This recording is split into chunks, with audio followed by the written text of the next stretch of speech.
उत्पत्ति अध्याय 1। वन आदि में परमेश्वर ने आकाश और पृथ्वी की सृष्टि की। 2 और पृथ्वी बेडौल और सुनसान पड़ी थी, और गहरे जल के ऊपर अंधियारा था, तथा परमेश्वर का आत्मा जल के ऊपर मंडलाता था।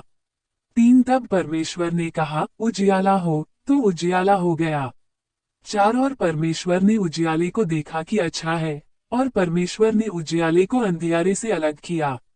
5 और परमेश्वर ने उजियाले को दिन और अंधियारे को रात कहा। तथा सांझ हुई फिर भोर हुआ। इस प्रकार पहला दिन हो गया।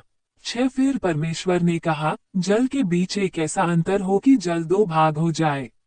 7 तब परमेश्वर ने एक अंतर करके उसके नीचे के जल और उसके ऊपर के जल को अलग अलग किया, और वैसा ही हो गया।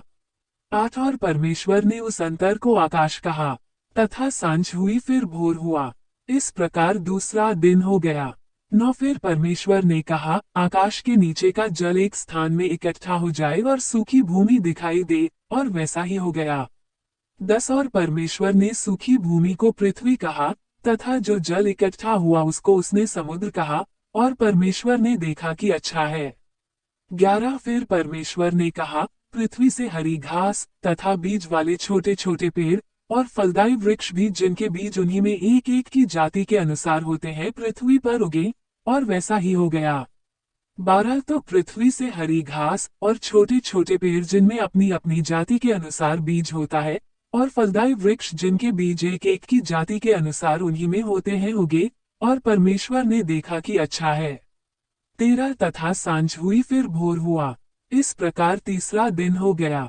14 फिर परमेश्वर ने कहा, दिन को रात से अलग करने के लिए आकाश के अंतर में ज्योतियां हों, और वे चिन्हों और नियत समयों और दिनों और वर्षों के कारण हों। 15 और वे ज्योतियां आकाश के अंतर में पृथ्वी पर प्रकाश देने वाली भी ठहरे, और वैसा ही हो गया। 16 तब परमेश्वर ने 2 बड़ी ज्योतियां बनाई, उनमें से बड़ी ज्योति को दिन पर प्रभुता करने के लिए, और छोटी ज्योति को रात पर प्रभुता करने के लिए बनाया, और तारागण को भी बनाया। 17 परमेश्वर ने उनको आकाश के अंतर में इसलिए रखा कि वे पृथ्वी पर प्रकाश दें।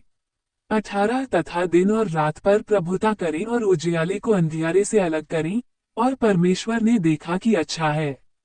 19 तथा सांझ हुई फिर भोर हुआ। इस प्रकार चौथा दिन हो गया।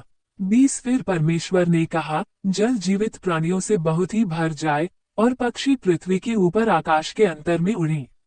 21 इसलिए परमेश्वर ने जाति जाति के बड़े बड़े जल जंतुओं की और उन सब जीवित प्राणियों की भी सृष्टि की जो चलते फिरते हैं जिनसे जल बहुत ही भर गया, और एक एक जाति के उड़ने वाले पक्षियों की भी सृष्टि की, और परमेश्वर ने देखा कि अच्छा है। 22 और परमेश्वर ने ये कह के उनको आशीष दी कि फूलो फलो और समुद्र के जल में भर जाओ, और पक्षी पृथ्वी पर बढ़ें। 23 तथा सांझ हुई फिर भोर हुआ। इस प्रकार 5वां दिन हो गया। 24 फिर परमेश्वर ने कहा, पृथ्वी से एक एक जाति के जीवित प्राणी अर्थात घरेलू पशु और रेंगने वाले जंतु और पृथ्वी के वन पशु जाति जाति के अनुसार उत्पन्न हो, और वैसा ही हो गया। 25 परमेश्वर ने पृथ्वी के जाति जाति के वन पशुओं को और जाति जाति के घरेलू पशुओं को और जाति जाति के भूमि पर सब रेंगने वाले जंतुओं को बनाया, और परमेश्वर ने देखा कि अच्छा है। 26 फिर परमेश्वर ने कहा, हम मनुष्य को अपने स्वरूप के अनुसार अपनी समानता में बनाएं, और वे समुद्र की मछलियों और आकाश के पक्षियों और घरेलू पशुओं और सारी पृथ्वी पर और सब रेंगने वाले जंतुओं पर जो पृथ्वी पर रेंगते हैं अधिकार रखें। 27 तब परमेश्वर ने मनुष्य को अपने स्वरूप के अनुसार उत्पन्न किया, अपने ही स्वरूप के अनुसार परमेश्वर ने उसको उत्पन्न किया, नर और नारी करके उसने मनुष्यों की सृष्टि की। 28 और परमेश्वर ने उनको आशीष दी, और उनसे कहा, फूलो फलो और पृथ्वी में भर जाओ, और उसको अपने वश में कर लो, और समुद्र